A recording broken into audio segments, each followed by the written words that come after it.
प्रिय विद्यार्थियों नमस्कार। आप देख रहे हैं लक्ष्यकार सर हिंदी वाले यूट्यूब हिंदी शिक्षण चैनल और मैं हूं श्रवण कुमार लक्ष्यकार। आइए, इन दिनों जो हमारी छंद की श्रृंखला चल रही है, आज इसी छंद की श्रृंखला में तमाम छंदों को पीछे छोड़ते हुए हम सबसे पहले आज देखते हैं छपय। ये छपय हम पहले इसलिए देख रहे हैं क्योंकि माध्यमिक शिक्षा बोर्ड की ओर से जो संशोधित पाठ्यक्रम है 2021 का, और इसमें 2021 संशोधित पाठ्यक्रम में कक्षा 12 हिंदी साहित्य की बात कर रहे हैं अपन, तो इसमें छपय जो छंद है उससे संबंधित प्रश्न आने वाला है। ये आपके सिलेबस में है, पाठ्यक्रम में। तो अपन इसको देखते हैं क्योंकि सीधा सीधा डायरेक्ट प्रश्न इसमें से आपको पूछा जाना है। जैसा कि आप नाम से स्पष्ट है, छपय, छह का मतलब क्या होता है? छह, सिक्स, छपय यानी जिसके 6 पाए हों। जिसके कितने पाए हैं? 6 पाए। जैसे चौपाई, चौपाई में कितने पाए होते हैं? 4 चरण। चौपाई में कितने? 4 चरण। ठीक है। कुंडलियां में अपन ने देखा है कि वो कुंडली मारते हैं। क्या मारता है? वापस जहां से शुरू होता है वहीं पर अंत होता है, कुंडली। इसी प्रकार छपय की जब बात करते हैं तो आप सीधा सा दिमाग में रखें 6, जिसके 6 पाए होते हैं, यानी जिसके 6 चरण होते हैं। और जब 6 चरण की बात आती है तो आपने देखा होगा, जब अपन मात्रिक छंद की बात करें या वर्ण की बात करें, चाहे कैसा भी हो, तो छंदों के मोटे रूप से अपन ने प्रकार देखे थे। एक तो सम, अर्धसम और विषम। सम में क्या होते हैं? सम छंद किसे कहते हैं? कौन बताएगा? सम छंद बोलिए कोई। सम छंद, ये आ जाओ। हाँ, सम छंद बोलिए। सम छंदों में 4 चरण होते हैं। सम छंदों में 4 चरण होते हैं और चारों चरणों की वर्णों की संख्या कैसी होती है? बराबर। यानी जिसके 4 चरण होंगे वो सम होंगे। वो क्या होंगे? सम होंगे। अब 4 से कोई ज्यादा होता है, एक सीधी सी परिभाषा है। जहां पर 4 से ज्यादा चरण हैं, इसका मतलब वो क्या है? विषम। ठीक है। तो विषम और मात्रिक, क्योंकि मात्राओं की गणना होती है इसके अंदर, मात्राओं की। और मात्रा किसे कहते हैं छंद में? मात्रा किसे कहते हैं? कौन बताएगा? आ जाए आगे फटाफट। नहीं, क्या बात है, आ जाओ आ जाओ आ जाओ। मात्राएं किसे कहते हैं? किसी वर्ण के उच्चारण में लगने वाला समय को मात्रा कहते हैं। किसी वर्ण के उच्चारण में लगने वाले समय को मात्रा कहते हैं। और मात्राएं कितने प्रकार की होती है बेटा? कोई बताएगा? आप आ जाओ, आजा पीछे से। मात्राएं कितने प्रकार की होती है? कोई बताएगा? कोई आ जाओ। मात्राएं कितने प्रकार की होती हैं? मात्राएं 2 प्रकार की होती हैं, लघु और दीर्घ। लघु और दीर्घ। लघु की 1 मात्रा गिनी जाती है और दीर्घ की 2 मात्राएं गिनी जाती है। तो आप देखिए, विषम और मात्रा गिनी जाती है, इसलिए मात्रिक छंद, विषम मात्रिक छंद। छपय है, 6 चरण होते हैं। कितने चरण? 6। नाम से स्पष्ट है, यहां तक अपन कर सकते हैं बिना कहे। छपय आ गई तो 2 विशेषताएं तो अपन लिखनी है, लिख सकते हैं। अब चलते हैं इसकी अगली विशेषता है। तो 6 होते हैं, तो 6 में से 4 ऊपर वाली, 1 2 3 4, 1 2 3, ये 4। ये जो 4 होते हैं, प्रथम जो 4 चरण होते हैं, ये होते हैं रोला। क्या होते हैं भाई? ये रोला छंद होते हैं। रोला भी छंद है, आपने देखा ना भाई, ये रोला छंद। और रोला छंद की क्या विशेषताएं होती है? प्रत्येक में कितनी मात्राएं होती है? प्रत्येक में 24। प्रत्येक में 24 मात्राएं। और रोला की क्या विशेषता होती है? दूसरी क्या विशेषता होती है भाई? कौन बताएगा? हाँ बताओ। 11 13 पर 11 13 पर क्या होगी? यति होगी। और यति का मतलब क्या होता है? यति का मतलब, आ जाओ आ जाओ, जो भी बताना चाहें जल्दी आओ। यहाँ आगे आके बोले आप। यति किसे कहते हैं?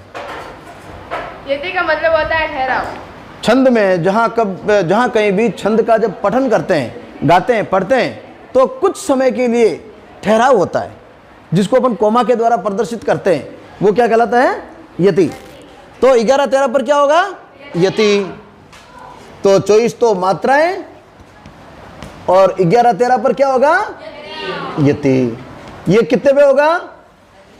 प्रथम 4, प्रथम 4, यानी प्रथम 4 जो चरण होते हैं वो क्या किसके होते हैं? रोला के। और अगली 2 लाइनें कुल 6 होती है, 4 और 2, ये जो होती है इसे कहते हैं उल्लाला। उल्लाला उल्लाला, एक गीत है ना, उल्लाला उल्लाला, है वो उल्लाला छंदी है, वो उल्लाला छंद पे ही बना हुआ है, ठीक है ना। तो उल्लाला, ये क्या छंद है? उल्लाला। और उल्लाला छंद में कितनी मात्राएं होती हैं? 28 मात्राएं। और यति कितनी होती है भाई? 15, ये 15-13 पर यति, 28 तो मात्राएं और 15-13 पर यति। यहां तक किसके समझ में नहीं है भाई, ये बताओ आप तो। सभी क्या आ गया? मतलब आपको ये चीजें कंठस्थ होनी चाहिए कि छपाई में 6 तो चरण, विषम मात्रिक छंद, रोला और उलाला से मिलकर बनता है। रोला और रोला उलाला, तो उलाला याद आ जाता है, आएगी ना, रोला से उलाला भी याद आ जाएगा, ठीक है नहीं। तो ये किससे बनता है भाई? छपे, रोला और छोरू, छोरू, छो, ये क्या बन गया? सूत्र बन गया। ये क्या बन गया? अब मारो क्या? छो रोन दे, छो रो। तो छपाई में क्या होगा? रोला उलाला। रोला में कितनी मात्राएं कुल? उलाला में कितनी मात्राएं? ये हमेशा, यदि रोला का मान लो अलग से सवाल आपके नहीं आता, पूछ लिया रोला किसे कहते हैं? सममात्रिक छंद, प्रत्येक में 24 मात्राएं, 11 और, ठीक है नहीं। उल्लाला पूछ लिया, भले ही पूछो, 28 मात्राएं, ठीक है ना। तो इस प्रकार ये हो गया अपना क्या? छपय। और अब इस छपय का उदाहरण अपन देखते हैं। जिसकी रज में लौट, जिसकी रज में लिया यति ली, जिसकी रज में लौट, लौट कर बड़े हुए हैं, घुटनों के बल सरक सरक कर खड़े हुए हैं, परम हंस संभाल्य काल सब सुख पाए, जिसके कारण धूल भरे हीरे कहलाएं। हम खेले हरस युग जिसकी प्यारी गोद में, मातृभूमि तुझको निरखी मगन क्यों न हो, मगन क्यों न हो मोद में। तो ये एक मातृभूमि की वंदना है, देश प्रेम की जो 4 पंक्तियां हैं कि जिसके कारण में, जिसकी रज में, जिसकी मिट्टी में हम लौट लौट खेल कूद कर बड़े हुए, घुटनों के बल पर सरक सरक कर खड़े हुए, यानी हम मातृभूमि के ऊपर घुटनों के बल पर खड़े हुए हैं, यानी हमने खेले कूदे इसी मातृभूमि के ऊपर। और परमहंस सम बाल्यकाल सब सुख पाए, बाल्यकाल में परमहंस यानी परमानंद, हर तरह के आनंद कहाँ से पाए? इसी मिट्टी से। खेलते खेलते कभी मिट्टी खा ली, कभी पानी पी लिया, कभी कोई बेर मिल गया तो वो खा लिया, कभी कोई जानवर आ गया था उससे खेलने लग गए। जानवर भी कहाँ से आते हैं? इसी मिट्टी में पैदा होते हैं। कभी कुत्ते के पिल्ले मिल गए तो उसके मुंह में हाथ डाल दिया। ये बाल लीलाएं हैं, ठीक है ना भाई। जिसके कारण धूल भरे हीरे कहलाए। बच्चा किताई रेत से भरा हुआ है, बच्चा किताई रेत से भरा हुआ, बाहर गया और रेत से भर गया, पूरी रेत हो गया, मुंडा हो गया पूरा बिल्कुल काला शाही, मुंह हो गया पूरा काला शाही। फिर भी जब वो घर में आता है रोता हुआ, देखो कितना बढ़िया लगे हो, रेतू भरड़ खड़ो लागे, लगता है लगता है। तो वो स्थिति जिसके कारण धूल भरे हीरे कहलाए, कई कहलाए हीरो, डायमंड, डायमंड कहलाए।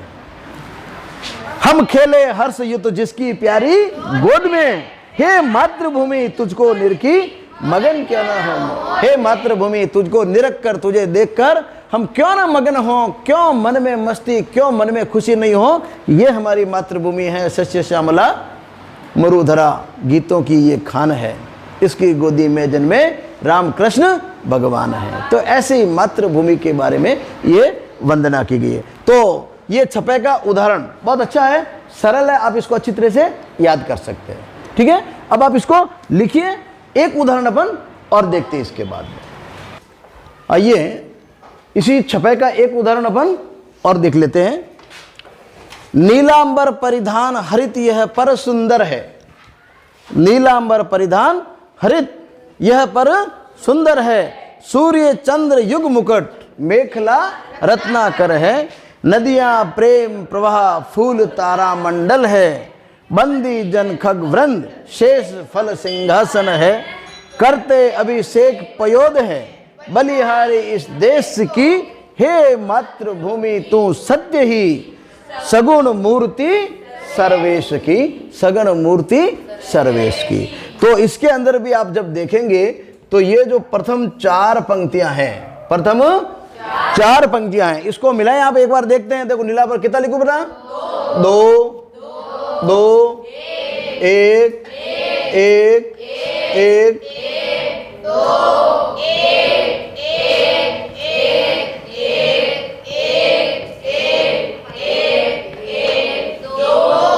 2, क्योंकि देखो ये 2 देखो, अब यहां से यहां तक देख लीजिए कितना हो गया? 2 और 2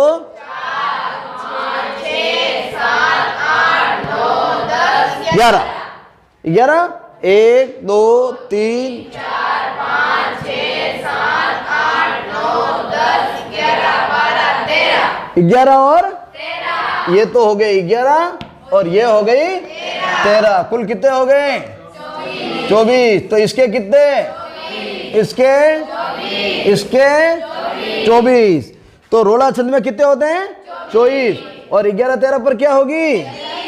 यति होगी। ये आ गया, ठीक है। और इसके बाद में ये जो अंतिम जो है 2 लाइनें, अब आप इसको मिला लीजिए। हे बोलो कितना लिखूं भाई?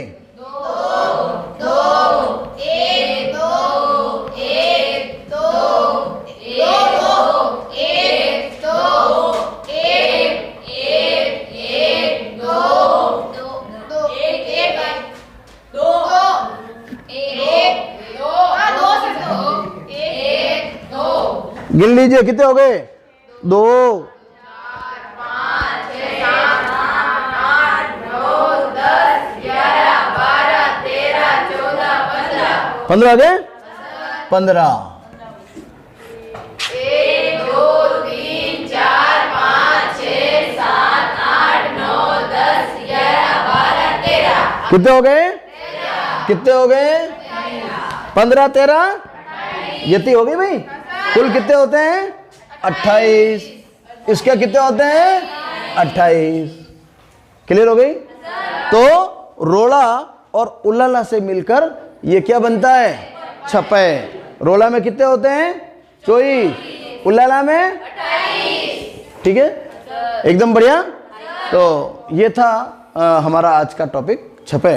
आशा करता हूँ कि आज का टॉपिक ये जो छपै था बहुत ही अच्छा सरल ढंग से आपने समझा होगा। और निस्संदेह परीक्षा की दृष्टि से ये बहुत महत्वपूर्ण है। तो सभी छात्रों से निवेदन है कि इस टॉपिक को आप जरूर याद करें, बहुत अच्छे तरीके से तैयार करें, क्योंकि इससे छपै से संबंधित सीधा सीधा डायरेक्ट सवाल पूछा जाने वाला है। छपै किसे कहते हैं?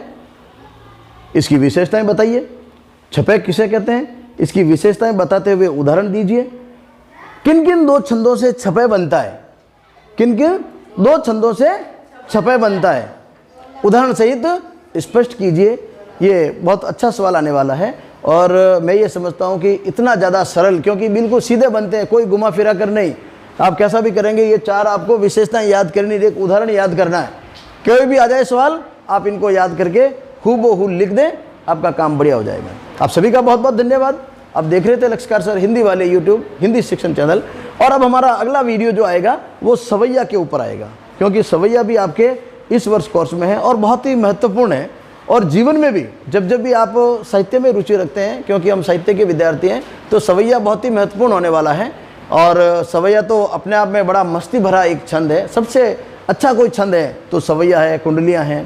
तो आप जरूर उसको देखें। चलते रहे हमारे साथ। आप सभी का बहुत बहुत धन्यवाद। जय हिंद, जय भारत।